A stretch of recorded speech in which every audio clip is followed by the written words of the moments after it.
A film poster is used to represent the film in an image instead of using paragraphs of words, which can be quite boring to some people. It also functions to draw attention and also to pique people's interest in the upcoming film. In many ways, it has the same function as a book cover has. Depending on the genre, film posters are done in various different styles. For example, in horror films, the posters tend to have dark, desaturated colors, and the majority of them use colder color tones. These colors are used to communicate feelings of fear, anxiety, danger, and creepiness. On the other hand, children's films tend to have bright and highly saturated colors. This is done in order to be eye-catching, to show fun, energy, and excitement.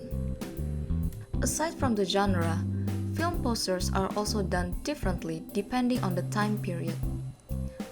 In the old days, film posters were made manually using illustrations. The outcome of these posters depend on the skills of the artist and the tools used. Nowadays, it is easier for people to create film posters since they are aided by technology and numerous apps that make the process so much easier. This makes it possible for people to create many different styles and designs using just one device. This is why film posters today look relatively better than the ones in the old days. However, what truly stood the test of time is the creative ideas.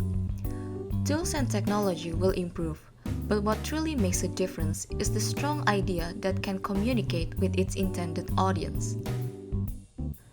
Now that you know more about film posters, it is time to talk about the assignment and the step-by-step process in order to complete it.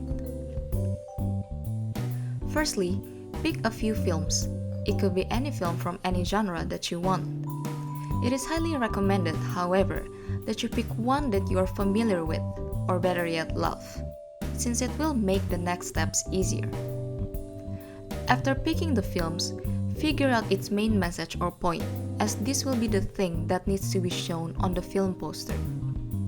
You then need to figure out its main target audience. Next, start sketching out your ideas.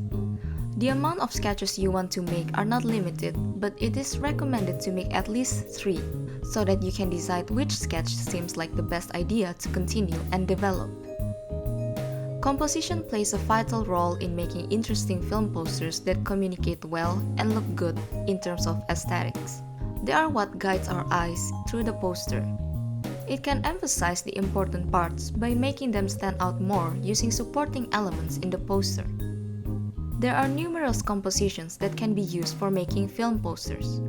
Rule of thirds is the most common composition, in which the object of interest is placed in the 1/3 position, either horizontally or vertically.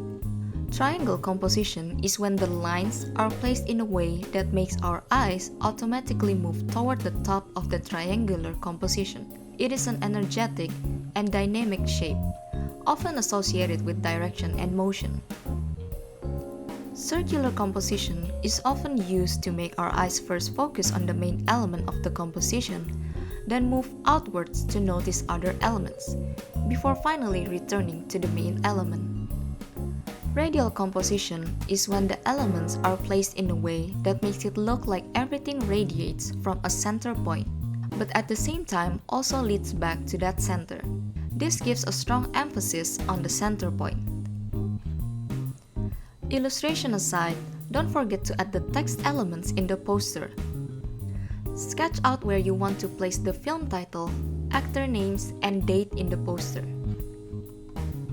After your sketch is approved, start making the final product based on your approved sketch.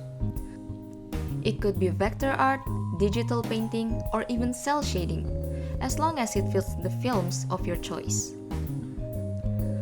To make this stage easier, it is recommended that you use references for the art style and the film poster. Do not trace the references you use, since this is cheating and can get you into a lot of trouble. Preparing a color scheme or swatch beforehand will also help you a lot in making the film poster, because you would already have known what colors fit the film you chose when making the final product, which will save you a lot of time. Composition also plays a huge role in making the poster fit the film's theme and feel.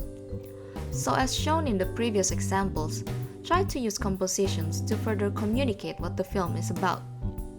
You are free to use any other compositions that are not mentioned in this video, as there are a lot of different composition types you can use, which would better fit your choice on film. Don't forget to document your working process, as it will also be graded. Once the final product is done, print it and submit it. This is all for this assignment. Good luck, and most importantly, have fun!